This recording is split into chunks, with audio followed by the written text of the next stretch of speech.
country is in a revolution. They're sick and tired of what they're getting, and I happen to be lucky enough to be part of it. What if our foreign policy of the past century is deeply flawed and has not served our national security interests?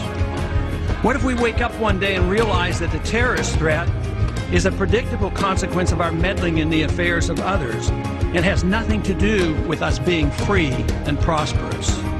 What if war and preparation for war is a racket serving the special interests? What if the American people learn the truth?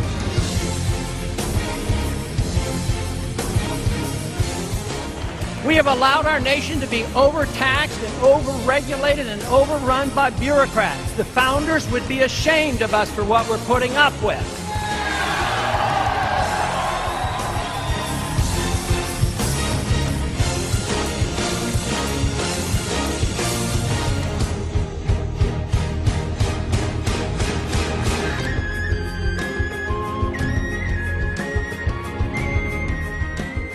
And if you think our government should police the world and spend hundreds of billions of dollars on a foreign policy that we cannot manage, buy this. I believe that when we overdo our military aggressiveness, what it does, it actually weakens our national defense. I mean, we stood up to the Soviets. They had 40,000 nuclear weapons. Just come home. We just marched in. We just come home.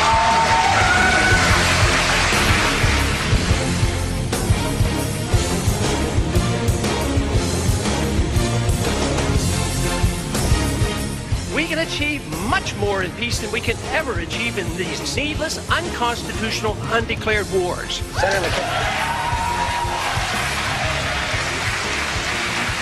The principle, the moral principle, is that of defending liberty and minimizing the scope of government. I think that's critical. They have to have a document, a national special card. Absolutely. A tamper-proof card, a database. Name, date, birth date, biographic information. Dr. Paul. I am absolutely opposed to a national ID card. This is a total contradiction of what a free society is all about.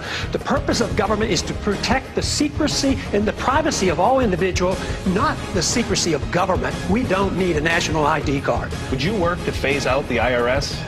Immediately. The CFR exists, the Trilateral Commission exists, and it's a, quote, conspiracy of ideas. This is an ideological battle. Some people believe in globalism, others of us believe in national sovereignty. And there is a move on toward a North American Union, just like early on there was a move on for a European Union. Inflation tax, it's a tax that nobody talks about. We live way beyond our means with a foreign policy we can't afford and an entitlement system that we have encouraged. We print money for it, the value of the money goes down, and poor people pay higher prices. That is a tax. We've lost over 5,000 Americans over there in Afghanistan, in Iraq, and plus the civilians killed. How many more do you want to lose? How long are we going to be there? How long? What do we have to pay to save face? So what we must do is very simply the restoration of law, restoration of the principles of the Founding Fathers, restore the revolution that once started. Freedom is not something new and strange, and neither is it ancient. It's recent.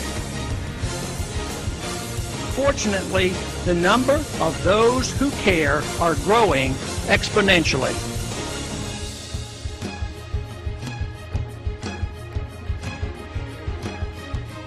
Paul won with 31%, beating out frontrunners like former Massachusetts Governor Mitt Romney, who received 22%. President Obama has 42% of voter support, and Representative Ron Paul, 41%. Wow!